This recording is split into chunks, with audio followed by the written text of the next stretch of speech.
All right. Hello, everybody. Adrian here from North Dakota Car Guy. Thank you for clicking on this video and being a part of the journey of this channel and a project dream. One of my biggest goals for this channel is to show everybody the journey and to show you guys the good things, the bad things, the prosperous moments, and the unfortunate moments. I want to make sure I'm being transparent with my channel and not just showing everybody like the glorious moments, because I think so often our social media only shows like the glorious moments, like I got a new car, I got this new engine, this and that, and it can be really hard to be motivated because we can't do those things all the time. And so in this video, I'm going to be talking about many different things. So I'm going to have a timestamp, and if there's anything particular you want to see, you can skip to that part. I highly encourage to watch the full video because there's a lot to unpack, and it'll go a lot into like 2025, which for me was one of these off years that just didn't go to plan. And so I want to have that transparency, be like, I'm just like you guys, and there's gonna be struggle years. We've been working on this car now for I think this is 4 years now, 4 to 5 years, something like that.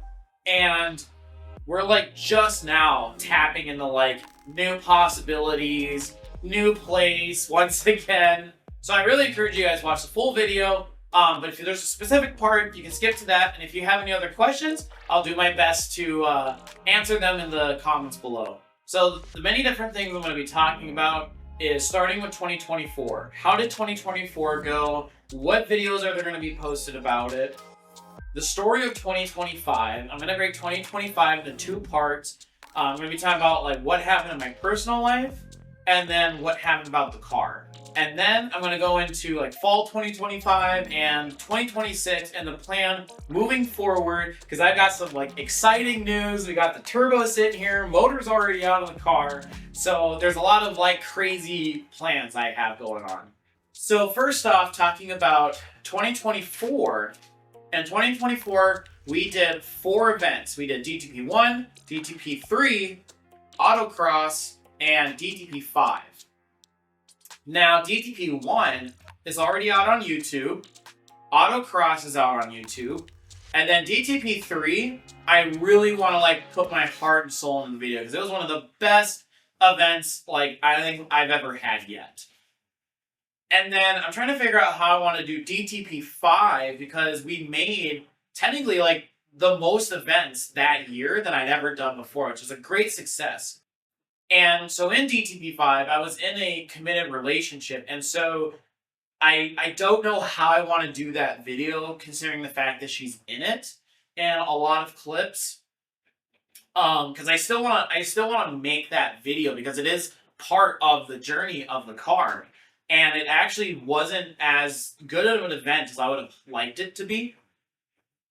We only were there for 1 day and the car was having some problems. So I want to be able to like share that, like share like, okay, we had a struggling event trying to figure out what's going on. And I want to share that transparency, but also the protection of my ex being in that video and some of the drama that kind of went on there. So I'm going to talk about now like the story with my ex. A lot of people I don't think know, like as far as my like YouTube and Instagram, don't really know that I was in a long-term relationship, which was kind of the problem that I had. And so I met her in summer of 2024, and we were in a long-term relationship. And even from the beginning, there were a lot of struggles. She had a lot of childhood trauma that she was trying to go through, and I was trying to be there for her. And so we kind of started our relationship off that. So it wasn't even necessarily the greatest start. And I was also working for 2 farmers at the time. One farmer I was struggling with because he had a bunch of employees that basically told me to do like 10 different things at the same time. And we had a lot of discussions of like how to solve this issue, and it just never got solved. So I was really struggling there. And then this older farmer that I worked with, I'd worked for him for 4 years. I really did love working on the farm, like driving tractors, fixing them, air seeders, hauling grain. It was such a great experience. And then this one guy came in and started like trying to do like partnerships. Like, I'll give you seed for cheap if you let me rent one of these fields.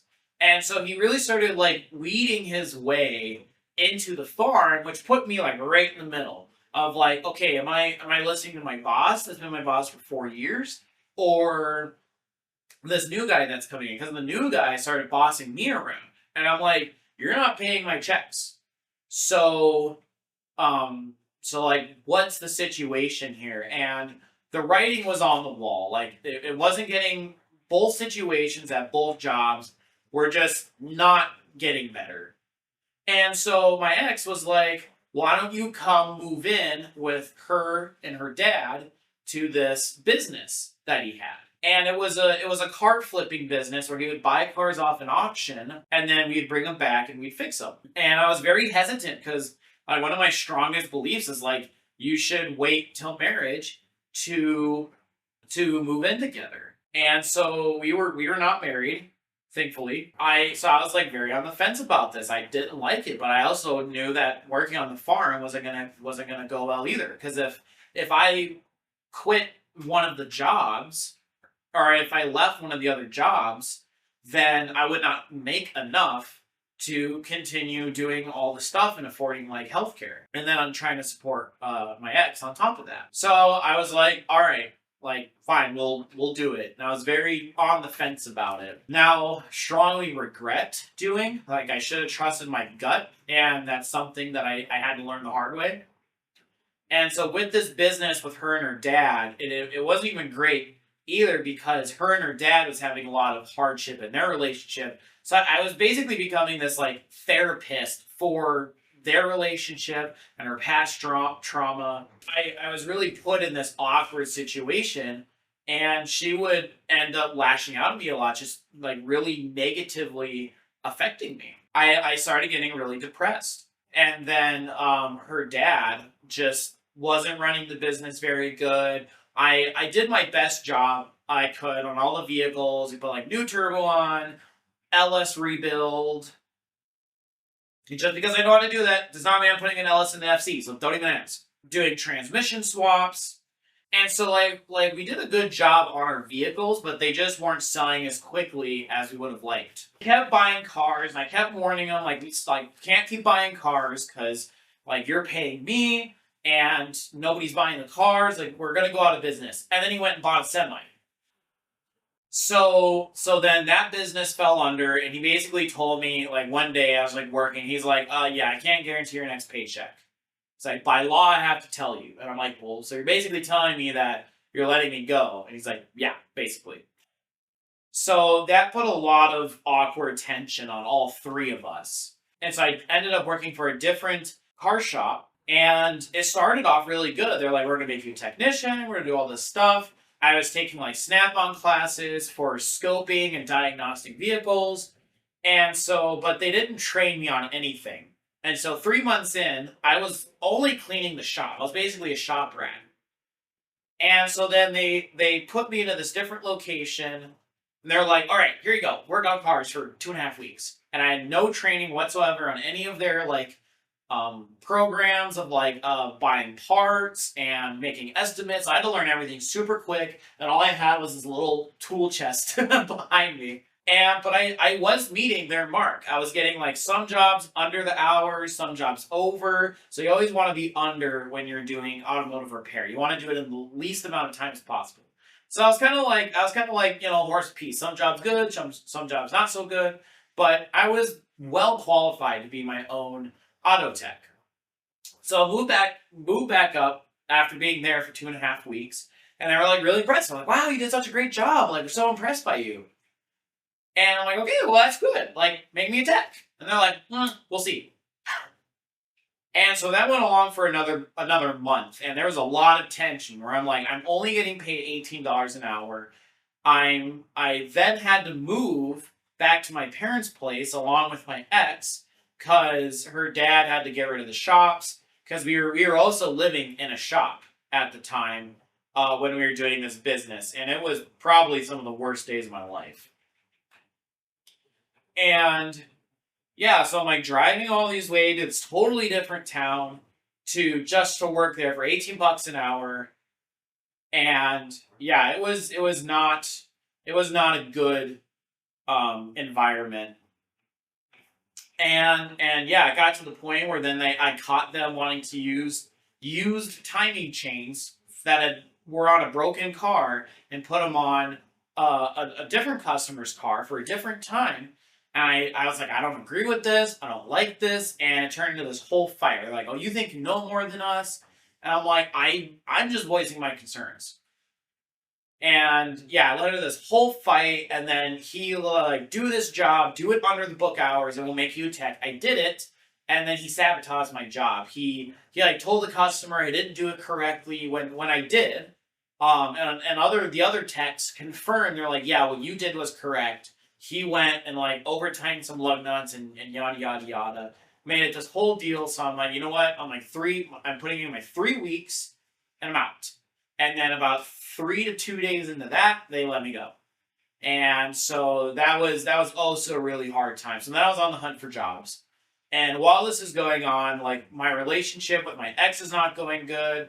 Her dad moved down to Utah, and her dad's like, "Oh, you should like move down here with us, or move down there with him." But he wasn't inviting me. It would be just his daughter. She's like, I don't know what you're gonna do, but you should move down there with me. And I'm just like, I'm not gonna do that. I'm like, we're in no position to do that.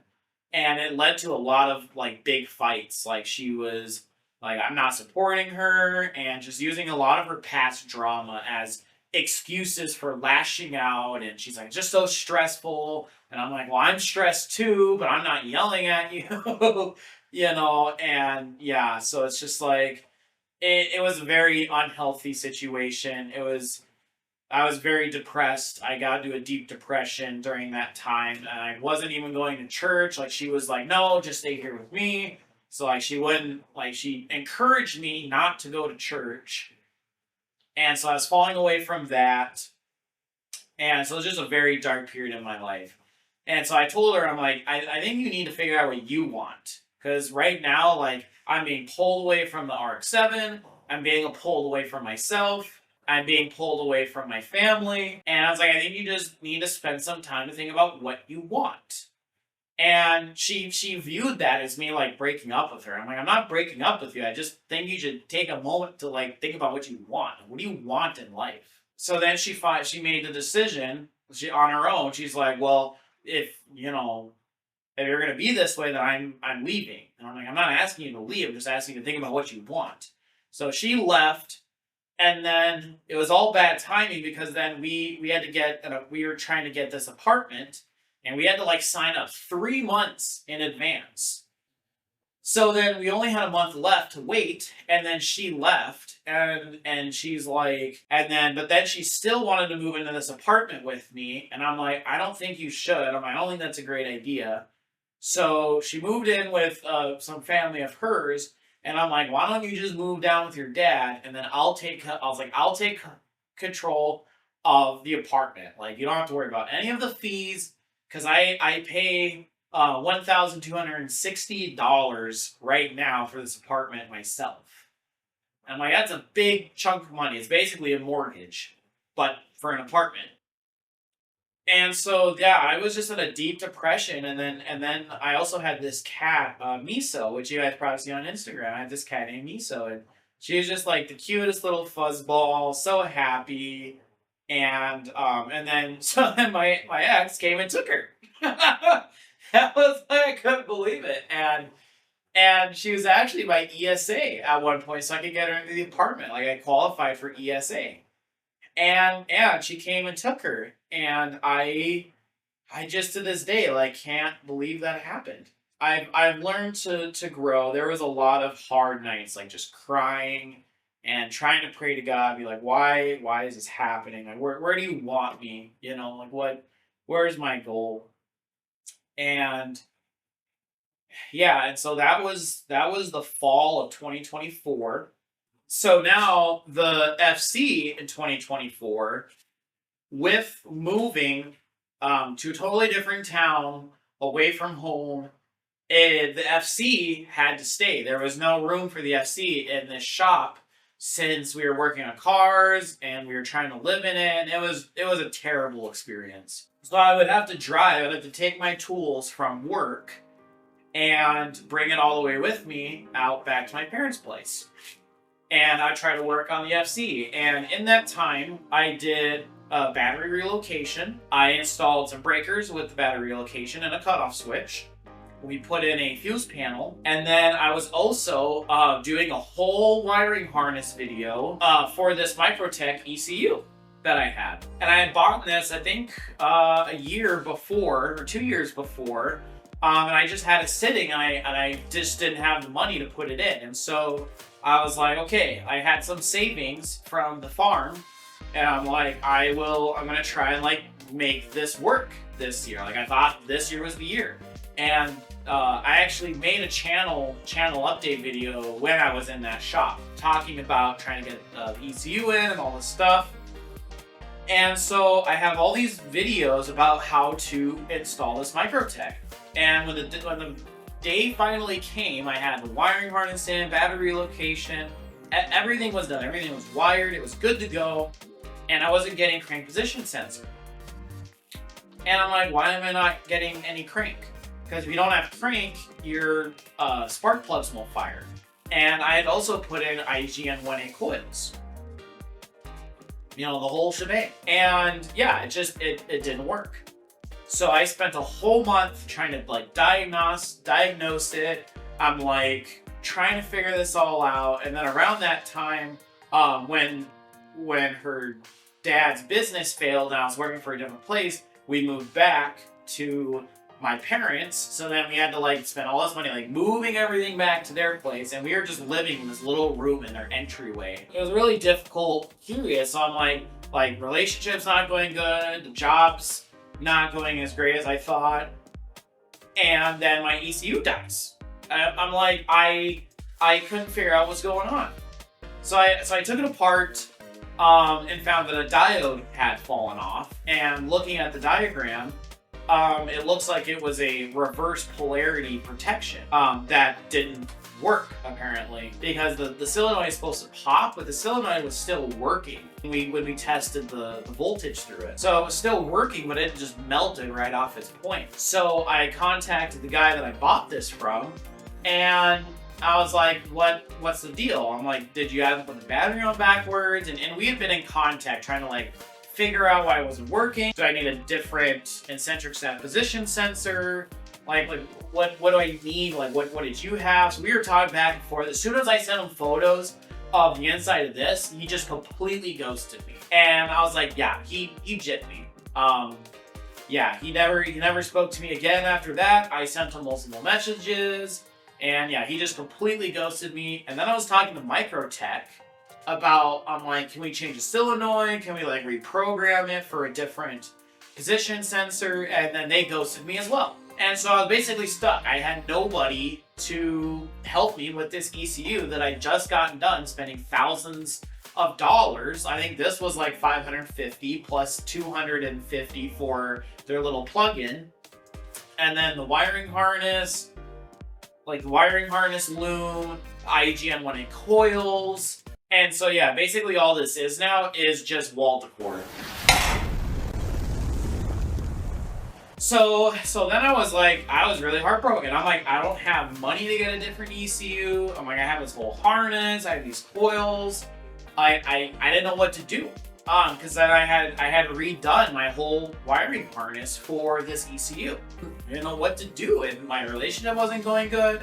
And then around that same time is when I got quit/fired from my auto body, or from my auto shop. And I was just like, I didn't know what to do. There was no money, there was no parts, I was hitting a dead end. I didn't know what to do. And I actually tried selling my spoiler off the FC, the big Labs wing. I was like, maybe I could sell that for $1,000 and get a different ECU.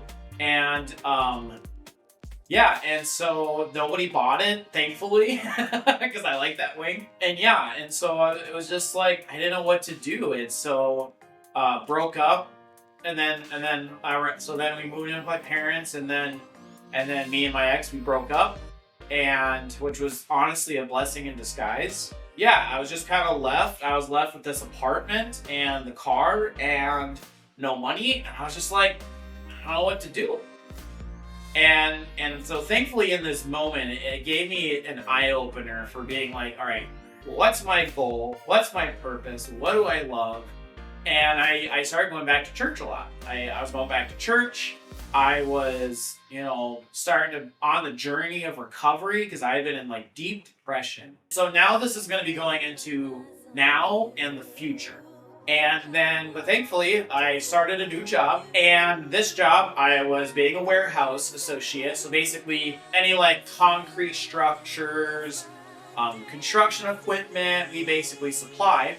So it's basically a fancy word for construction delivery boy, and it was paying a lot better. I was getting paid $20 an hour. But it was still really difficult with the cost of this apartment. I had like made this super strict budget plan. Like I could only spend this much on food every day, this much on gas. So like literally every paycheck, I was living paycheck to paycheck, and I still am living paycheck to paycheck. And so yeah, and then I was like, okay, like I'm gonna focus on God. I'm gonna focus on getting close to God again. Because God is always good, even in the hard times. We're going to figure out how I can build back up from this. I was like, I have my own apartment, I have my own garage, I have a spare room, which actually I do have a roommate that's coming in, so get ready for that adventure, because you've seen his face a few times, so you'll recognize him. And yeah, so I was getting into this bag like, okay, we're going to start the recovery process, and then right in this process, I met like the most amazing woman ever. And it was such a Holy Spirit moment. I was like, I just got out of church, and she came up and like gave me a compliment on this like bluey pin that I have on one of my jackets. Yeah, and so like I was spending a lot of time with her, like just trying to connect with God again, and like going to more prayer sessions and reading our Bibles more, and I was really like getting filled with the Spirit. I'm like, this is really good, and we became really, really great friends really fast. And we were spending a lot of time with each other, and I was working really hard on my new job, like just trying to be like, all right, I'm like this is the new me, like this is a restart. I'm gonna give it my best attitude. I'm like, this is out of the field of automotive. And so I still love automotive, like I'm still doing this. I still love working on cars, but I think there's just a lot of businesses that are really scummy right now that need a big attitude change. And I think our current economy is a big factor in that. But yeah, so I'm like trying to do my best there, trying to do best in these new friendships. And that friendship like flourished into a relationship. Like we both found out that we loved each other, and it was amazing. Like it has been the most amazing experience in my whole life. Like it's amazing when God like lines you up with the person that you're supposed to. And she has helped me like grow my relationship with God and pursue my dream. Like for this whole drifting thing, like she was so for it. She's so supportive, and I fully support her dreams. Like she's an amazing person. And if you're watching this, my love, I love you.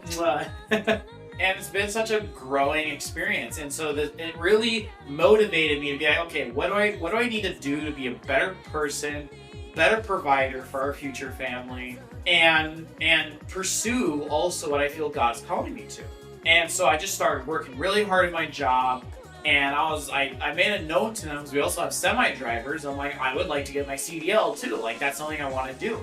And so immediately they were like, all right, we're going to get that fired up for you. And so I worked really hard. I did an online course. An instructor came by and did my CDL test. And I'm now happily able to say that I also am a CDL driver. And so I've already been driving semi now for about a month, which has been such an amazing experience. And it's also going to help give me a financial boost into this year. We also got Christmas bonuses, and then I for the first time in like 4 years, I actually got a tax return. And so I was really like thank you God, like for all of this prosperity all of a sudden. And I'm like, I'm gonna put it to good use. And so I went ahead and got more stuff for the FC, which I'll get into in a moment, and just really, really pushing myself to be a better worker, a better boyfriend, a better person as a whole, and just following my faith and sharing all of that with you guys.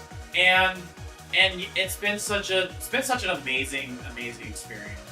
And so I want to thank everybody, especially my girlfriend, for all your support, and everyone who has still been following and like liking the posts and like saying like looking forward to see the next thing. Like it has all helped me to be like, I'm gonna keep preaching this message of like, you can do this. Like we're gonna have hard moments, but we're gonna get through it. And I think this was one of those periods of my life that I can happily say like it was a bad year. So many stuff went wrong, and we're gonna pick ourselves back up. I'm going to keep pushing to be the best person I can be, and keep pushing this message of that you can do it. Like, we will do it. It's gonna be hard. There's gonna be struggles. This is not the end of the struggles. There's so many different changes in life, but I'm gonna grab this opportunity of prosperity to keep pushing, and to make this whole dream of doing the best that we can, and just keep preaching this message of like, you can do it. We're gonna get through this. You guys can do it. Showing that love that God has for us also with the world, because without him, like, none of this is possible. And all the generosity of my friends and family, and my girlfriend especially, like, she has just been the light in my world who brought me back to Jesus. And so I appreciate you, my love, if you're watching, and all my friends and family who've helped guide me and keep pushing.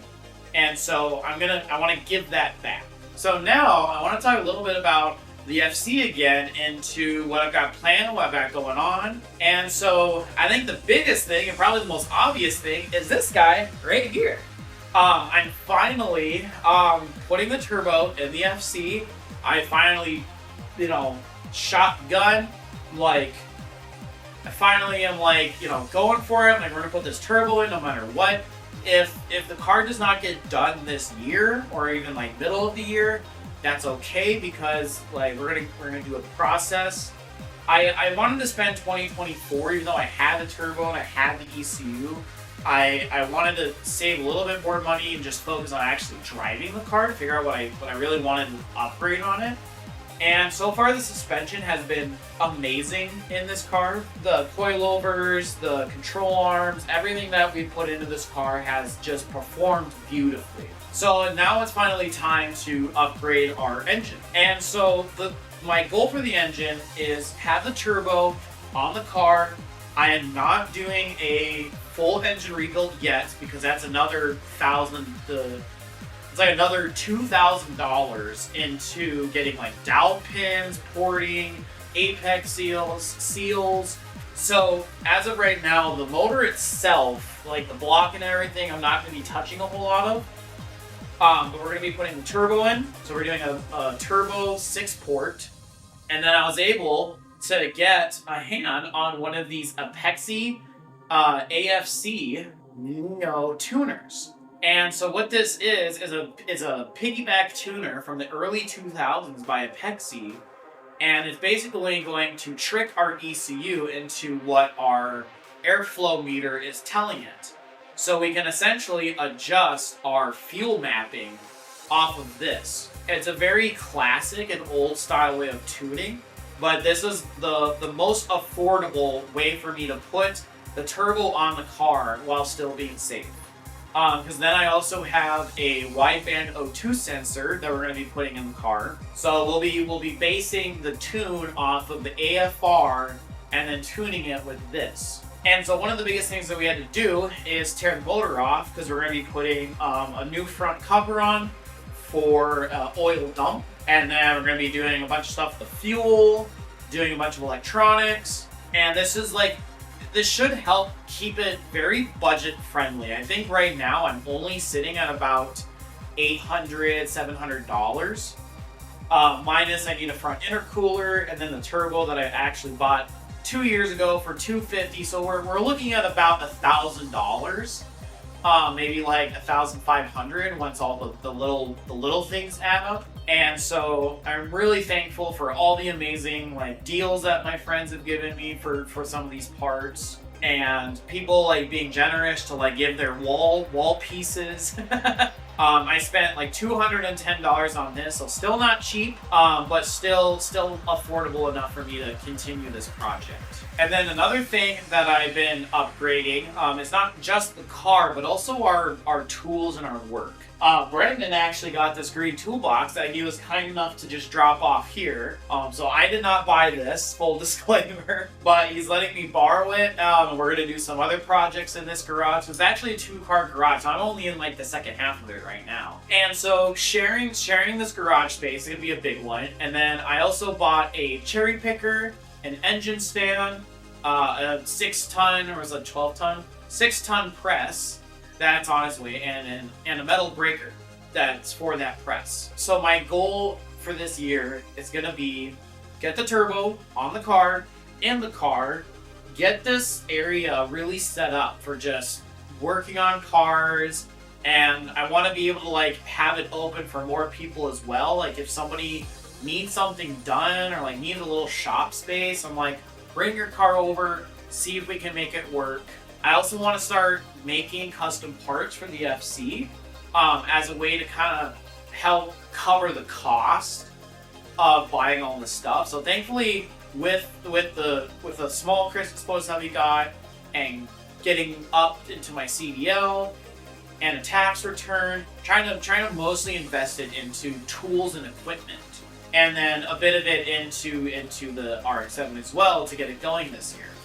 And so I'm really excited to start this journey of just resetting and like getting back into it. Like I want to post more on Instagram and keep you guys up to date about what's going on. Go back to like hosting local events, because that was something I wanted to do for like another year now, because I started doing it in 2023, and then like 2024 did a little bit, and then 2025 just completely cold turkey quit. And so I want to get back into like having community events and bringing people back together again, and then getting this car running and driving, because I have a lot of hope for this car. Like this car has been so amazing, and it's just on the edge of being competitive enough. I spent a lot of time doing like online sim practice in 2024 and 2025. So I'm very motivated to just continue this story and to continue growing and building off of this, and hopefully it just gets like bigger, and we can have like a bigger garage and have more people bringing projects in, like learning about their cars and just sharing this dream. And so I want to thank you all again for watching this video and just being here for the build and hearing my story. And if you have any questions, I'd love to answer the best of my ability in the comments below. And I'm so excited to just continue this journey. And with that, I'm going to close it out. Thank you again for watching, and we'll see you soon.